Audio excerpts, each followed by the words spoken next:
ক্ষমতাচ্যুত প্রধানমন্ত্রী শেখ হাসিনার রাজনৈতিক উপদেষ্টা এইচ.টি. ইমামের ছেলে তানভীর ইমাম তার সাবেক স্ত্রীর গুলশানের বাসায় বিপুল পরিমাণ অর্থ, অবৈধ অস্ত্র ও আওয়ামী লীগের দোসরদের লুকিয়ে রাখা হয়েছে।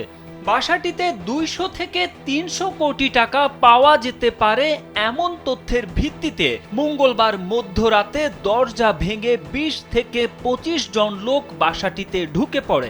মধ্যরাতে মব তৈরি করে এমন ঘটনা ঘটানোর পেছনে ওই ভবনের সাবেক তত্ত্বাবধায়কের হাত রয়েছে।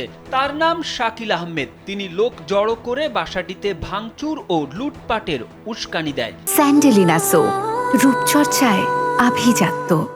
বুধবার প্রধান উপদেষ্টার প্রেস উইং থেকে পাঠানো এক সংবাদ বিজ্ঞপ্তিতে এসব কথা জানানো হয়েছে। বিজ্ঞপ্তিতে বলা হয়েছে, তল্লাশির অজুহাতে সেখানে প্রবেশ করে বাসাটি তছনছ ভাঙচুর ও লুটপাটের চেষ্টা করে তারা।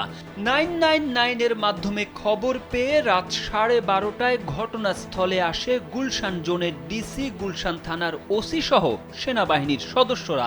সেখান থেকে ৩ জনকে আটক করা হয় এবং তাদের বিরুদ্ধে গুলশান থানায় মামলা প্রক্রিয়াধীন।